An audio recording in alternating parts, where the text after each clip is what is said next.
Chapter 10, the final chapter, scaling. So we've gone through a journey here. I talked to you about from the very beginning about getting banned. We went through compliance and we talked about congruency and relevance and then all the optimization and the metrics we need to look at. So now I want to talk about scaling, right? We've done it, when we do all this stuff right, we're now ready to scale. So how do we scale? What does it look like? So the simple scaling approach is this. First of all, we increase the winning ad budgets 25% every 3 days. So if the budget starts out at $100, 3 days, boom, it's in the target, pop it up to 125. Pop it up again, pop it up again, pop it up again. That's the first thing we'll do, okay? And sometimes, sometimes we'll pop it up and the ad will go a little weird and the algorithm will get thrown off. And that's why I said always wait 72 hours to make sure that, before we make any judgments, to make sure that the ad audience and whatever can support the ad. And sometimes, again, there's a little, magic black box, things happen that are weird.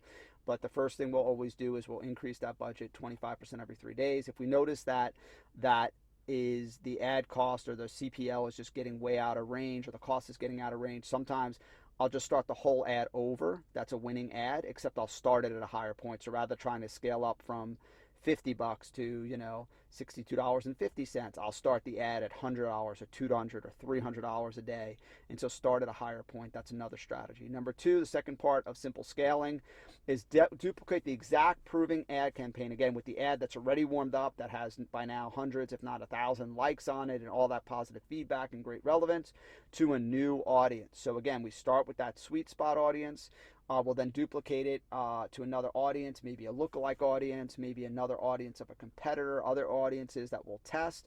Again, now because the variables are controlled, right? We know we're limiting the variables. There are constants. We keep using the same ad, which we know the ad worked. We're using the funnel that we know the funnel worked. We have the bid strategy, the relevance, all that stuff. Everything's working. Now we can just test audience. So if everything's working and we test a new audience and it doesn't resonate, odds are it's because the audience isn't the right fit. And so we can shut that off and just keep testing new audiences. When we hit a wall, that's when I'll test new ads again. So if I can't keep increasing budget and I've run out of audiences to test, then I'll switch. Again, we're never testing, I'll say this again, we're never going to test more than one variable at the same time. We're going to burn money like crazy. So we'll toggle between ad and audience based on sticking points, right? So when we first build a campaign, we want to keep the audience constant since it's the biggest factor. Pick the audience that we know is the sweet spot. Work on the ad. Once we nail the ad and we find that we just can't push the envelope anymore with scale, then we'll keep the ad, then we'll keep the ad constant, right? Stop varying the ad, and then we'll try different variations of audience. And then once we see that the audience is run out of steam, we'll keep the audience constant and go back to trying new ads that'll either generate, better click-through rates, better relevance scores, lower cost per leads, so on and so forth, okay? So again, never test two at the same time. We'll just go back and forth and just kind of climb up the scaling ladder. So let me show you some of the new creatives we run and just kind of some cool results we've seen. And so I've tried stuff like this. Again, we'll always start with the most congruent thing. We do not have an opt-in page that has a shark on it. So I'm not going to start here. I'm going to start with what's most congruent to make sure that I see that the campaign is viable. Once I do, I'll come up with, kind of what I would call almost mini big ideas where I'll think about something else. This idea came from a book that Todd and I both love, Blue Ocean Strategy. And I said, wow, let me talk about, it would be cool if I put a picture of a shark and it looks like he's swimming in blood and talk about, ad costs are rising, competition's rising. How do you go from being in a bloody, pool of competition to getting to a blue ocean and rise above those blue, blood-filled waters? And this just resonated really well. Great relevance score. Great cost per opt-in. Again, something creative, something different. And again, has done really, really well. And so that's an idea of how I'll test. Again, after I've gone through the foundation, I do not start out of the gate with this kind of stuff anymore.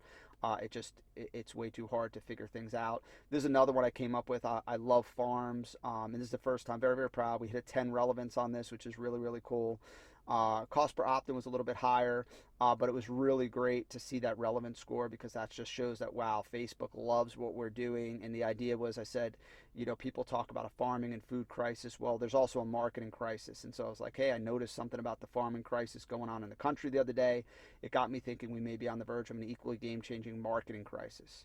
You see right now, and notice that little there's that little cliffhanger you see right now more. So the post is a little bit longer, and what that does is it creates a cliffhanger, and every time somebody clicks more, it counts as engagement, and engagement means that the relevance score gets higher and higher. So that's one of the reasons, in addition to the very interesting and bizarre image of the guy in the spacesuit handling a pig, that's what got this a great relevance score. And again, these are the things, right? I'm not, I know that I'm in range. I'd love for that to be $1 a lead, but I'm fine paying 11 because I know I can win with 11, and more importantly, with a relevance score of 10, I know I can scale and know that Facebook is happy with us, knows Facebook's delighted with our ad and that we're being great citizens. And then this is the new content ad creative that we started running. And so remember, I talked about at the very beginning why content to little widget just as a direct response marketer wasn't working, isn't working. Well, this is a variation of the new type of content ad creative that has worked for us. And so what I'll do is I'll take either part or an entire blog post and put it as a page post, same exact technique, same warming up relevant strategy I showed you. I'll put it in, but give them a ton of content, still have the learn more button, go to an opt-in page. And this has worked really well. If you notice here, the cost per opt-in is great. The relevance is 9, which is amazing. And so that's a way we can do content, because again, I know that when they click, they're not just going to more content. When they click, I'm getting them to a place where I can get the lead and I can generate a return on our investment. So that's how we look at scaling. Again, not that complicated when you take it chapter by chapter and break it down step by step when you follow the principles that I've shared here with you. And so the results of scaling, first of all, our lead flow is increased 3x, right? So we're growing like crazy again, which is a beautiful thing. Our sales are increasing daily, specifically our new customer sales. Our mailable list is growing, which the list is the heart and soul of any IM business. Our business is thriving. And again, and this is all because we've got this right? We built on the right foundation. This has taken a long time. It's why I've I've recorded this marketing log for you in training so that we know as a company what we've gone through to get here.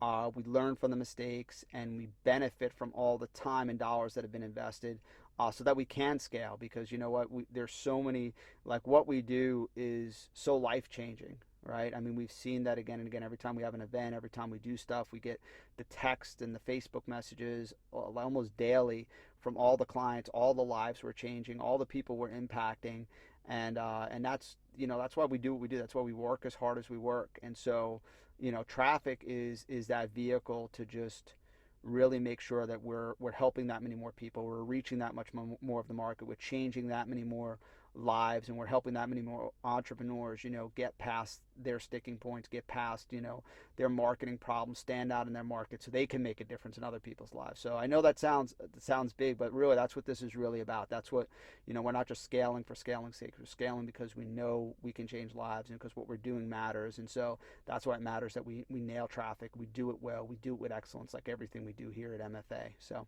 that is scaling, and that's the scaling chapter for you. And so remember, ultimately, just to make a little side note, a side note is ultimately we will establish new channels. We will go back and see if there are other channels, and those channels might be direct mail, it might be trade shows, it might be other ways to generate new traffic in. Maybe we will revisit YouTube at some point or AdWords at some point, but for now, this has been what's just worked like crazy. And so I'm just excited that we've nailed it, and I'm excited for you to just be able to take all the stuff I've learned and now just continue to move the ball forward to bigger and higher heights for us.